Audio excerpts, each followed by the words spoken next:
जय माता दी। दादी नानी के जमाने की सांझी मैया तैयार हो गई है। देखिए कैसे आसानी से इसे हमने रंग कर बहुत ही सुंदर बना लिया है। आपको कैसी लगी अवश्य बताना। देखिए पिछले भाग में हमने आपको दिखाया था कि माता की तस्वीर हमने कैसे बनाई है। ये माता के जूते हैं, छोटे छोटे बताते हैं माता जी की ऐसे बनाते थे। यह बत्तखे बनाते हैं ऐसे दो तरीकों से। देखिए हमने आपको बनाकर दिखाने के लिए दो बनाई है। तो मोर भी बनाते हैं ऐसे, उनके चंदे लंबे लंबे लगाकर उन्हें बहुत ही सुंदर बना दिया जाता है। यह टिकड़ी होती है, हमने 5 बनाई है। इन्हें विषम संख्या में बनाते हैं, 3, 5, 7 इस तरीके से। और यह सांझी का भाई हुआ, 2 पैर हो गए, हाथ और यह सिर वाला हिस्सा, इसे रंग से ही बनाया जाता है। और यह चांद सूरज की आकृति बनाई जाती है। तो यह सभी चीजें हमने बनाई है जो सांझी के साथ अवश्य लगाई जाती हैं। तो आप भी देखिए इसे रंगने के लिए हम क्या प्राकृतिक चीजों का प्रयोग करने वाले हैं, जैसे कि हमारी माता जी बताती हैं। यह है खड़िया। खड़िया को हमने पानी में डाल दिया है। खड़िया का प्रयोग ही उस वक्त पर किया जाता था। पहले जमाने में लोग इसी का इस्तेमाल घर को सुंदर बनाने के लिए व चित्रकारी आदि के लिए करते थे। इसे पानी में डालकर छोड़ देना है। लगभग आधा पौना घंटे में यह बिल्कुल अच्छे से हो जाएगी घुलने लायक। इसके बाद ही हम इसे लगाएंगे अपनी सांझी माता पर। देखिए धीरे धीरे यह रंग छोड़ती है। हमने इसे बहुत पहले से भिगो कर छोड़ा था और अब हम इसे घोल कर देख रहे हैं कि यह सही से हुई या नहीं। तो यह भी पतली लग रही है हमें, तो हम इसे घोलने के बाद आपको दिखाते हैं। देखिए बुरुश भी उस वक्त ऐसे बनाए जाते थे जिनका प्रयोग, देखिए यह कॉटन लेकर इसे किसी भी डंडी पर इस तरीके से लपेट लिया जाता था। पतले मोटे सभी डिजाइन के बना लेते थे। और बारीक कपड़ा जो होता है कॉटन का, उसका इस्तेमाल भी हम बुरुश बनाने के लिए करते थे। देखिए इस तरीके से यह एक पतला कपड़ा हमने ले लिया है और इसे ऐसे लपेटते हुए किसी भी डंडी पर मोटे वाला ब्रश अगर हमें बनाना है उसका इस्तेमाल इस तरीके से किया जाता था। जो ज्यादा बड़ा काम है उसमें इस तरीके से ब्रश बना लिया जाता था और जो बारीक है उसमें कॉटन का पीस लेकर उससे छोटे छोटे ब्रश बनाकर रख लिए जाते थे, ताकि बहुत जगहों पर बार बार उन्हें बदलना पड़े तो हमें तभी बनाने की जरूरत ना पड़े। अब हम इसे घोलने की कोशिश कर रहे हैं और अच्छे से चेक करेंगे पहले एक टिकड़ी पर लगाकर। देखिए अभी इसमें घुलने में अभी और कमी है, क्योंकि नीचे से मिट्टी साथ ही रंग दिखाई दे रहा है। सूखने के बाद यह सफेद हो जाती है, लेकिन अभी यह बहुत ही पतली है, इसे और गाढ़ा करना पड़ेगा। तो हम कोशिश कर रहे हैं थोड़ा।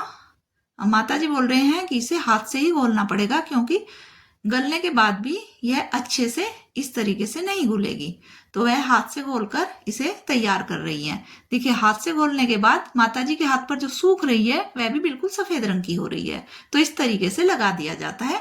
हमने पूरी सांझी मैया और उनसे जुड़े हुए जो सामान है सभी को सफेद रंग में रंग लिया है। खड़िया का रंग यह है और इस तरीके से यह बन गई है।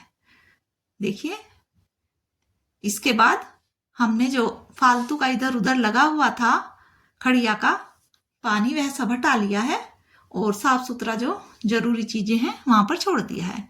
तो यह कई सारे ब्रुश हमने बनाकर रख लिए हैं। अब हम रंगने के लिए जो कलर इसमें लगाने वाले हैं प्राकृतिक, उसमें हमने लिया है हल्दी, नील, और यह होती है हिरमजी, इसको बोलते हैं लाल रंग के लिए। तो नील या सूखा नील है, पहले इसका ही प्रयोग किया जाता था। और प्राकृतिक रूप से जो हल्दी होती थी उसी का इस्तेमाल करते थे। और यह हिरमजी भी घर में लिपाई पुताई आदि के घर को सुंदर बनाने के, चित्रकारी को बनाने के काम में आती थी। तो यही प्राकृतिक रंग, केसू के फूल आदि का रंग भी प्रयोग किया जाता था। कुछ पेड़ों की छाल आदि से भी रंग निकाले जाते थे। लेकिन अभी जो चीजें हमारे पास ऐसी उपलब्ध हैं प्राकृतिक चीजों में, वही हम आपसे साझा कर रहे हैं कि इनका इस्तेमाल ही किया जाता था। तो हमने इनमें पानी डाल लिया है। तीनों चीज आधा आधा चम्मच हमने ले ली है। इनमें हम यह कॉटन का एक एक ब्रश डाल लेंगे, उसी से इन्हें मिला लेंगे और देखेंगे कि पानी कम है या ज्यादा। अच्छा, इन्हें घोलने के लिए भी एक चीज ध्यान देनी है कि ना ही ज्यादा गाढ़ा और ना ही ज्यादा पतला। अब हम बनाने वाले हैं घाघरी। घाघरी का नीचे वाले हिस्से का डिजाइन अब हम तैयार करने वाले हैं। देखिए इस तरीके से बहुत ही आसान सा यह डिजाइन हमें बना लेना है। इसमें बहुत तरीकों के डिजाइन बनते थे, लहरदार, पट्टेदार या ऐसे ही गोल, या लंबी सी बिंदी आदि लगाकर कुछ भी डिजाइन हल्का फुल्का जो बनाने में बहुत ही आसान होता था वह बना लिया जाता था। तो इस तरीके से यह जो ब्रुश होते हैं यह सीधी लाइन नहीं खींच पाते हैं, क्योंकि ज़्यादा रंग भरने से यह फैलने लगते हैं, रंग बहने लगता है। और अगर इन्हें थोड़ा टाइट रखें तो नीचे से दबाने पर कई बार मिट्टी तक निकल जाती है। तो बहुत ही सावधानी से यह ब्रुश प्रयोग किए जाते हैं, क्योंकि कॉटन के बने यह ब्रुश सही शेप नहीं दे पाते थे। तो हम इन्हीं से अच्छे से बनाने की कोशिश कर रहे हैं। तो जैसा भी इनसे बनता है, लेकिन बेहतर बनाने की कोशिश करेंगे जितना हो सकेगा। तो यह घाघरी का डिजाइन हमने इस तरीके से बनाया है। देखिए यह पूरा हो गया। ऊपर वाला हिस्सा भी इसका हमने बना लिया है इसी कलर से।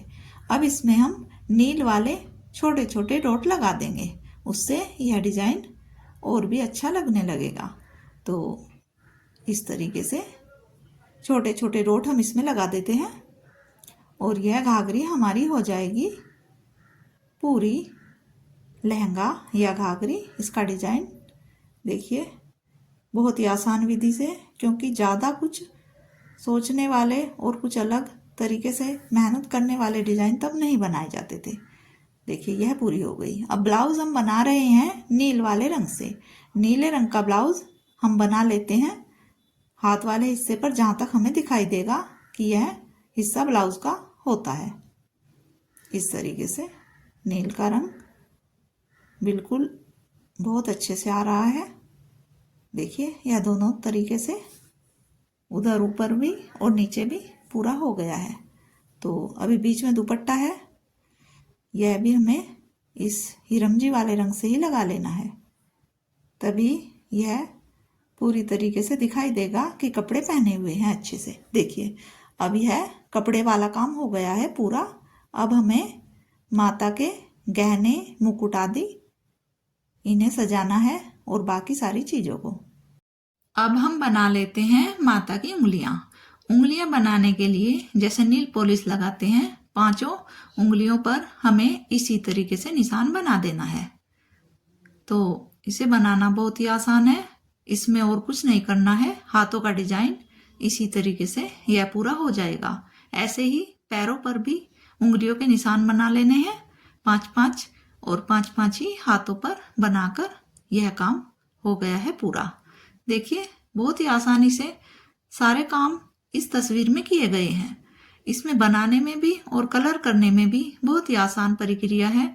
और हिरम जी से ही माँ की बिंदी बना लेंगे, जो कि ऊपर वाला हिस्सा हमें इसे रंग लेना है। बस यह भी हो गई हमारी कंप्लीट।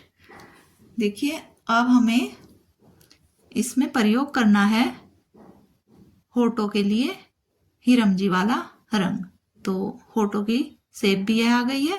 अब हमें लेनी है हल्दी वाला जो रंग है पीला, उसका प्रयोग करेंगे माँ के गहने व मुकुट आदि बनाने के लिए। हल्दी वाला रंग हमें ले लेना है नाक की जो लौंग पहनाई थी उसके लिए, और गले में जो हमने पहनाया था आभूषण उसमें, मुकुट में, कानों में, इन सभी के लिए। पैरों में भी जो आभूषण पहने थे उन पर भी हल्दी वाला रंग लगाकर देखिए चूड़ियां भी हिरम जी से बना ली हैं। अब काले रंग के लिए बालों में और आंखों में प्रयोग करने के लिए उस वक्त तवे पर जो कालिक पीछे वाले हिस्से पर लगी होती थी, कच्चे चूल्हे पर जो प्रयोग तवे होते थे उन्हीं का इस्तेमाल होता था, लेकिन हमारे पास नहीं थी तो हमने इसमें काजल का प्रयोग किया है। सांझी का भाई भी ऐसे ही हमने रंगों से उसके आंख नाक बना लिए हैं। माँ के जूते काले रंग के और बाकी हमारी जो टिकड़ी व ये बत्तख आदि जो सामान थे सभी हमने तैयार कर लिए हैं। देखिए माता का यह रूप आपको कैसा लगा। बहुत ही आसानी से बनने वाला व बहुत ही हल्के फुल्के रंग इसमें प्रयोग हुए हैं।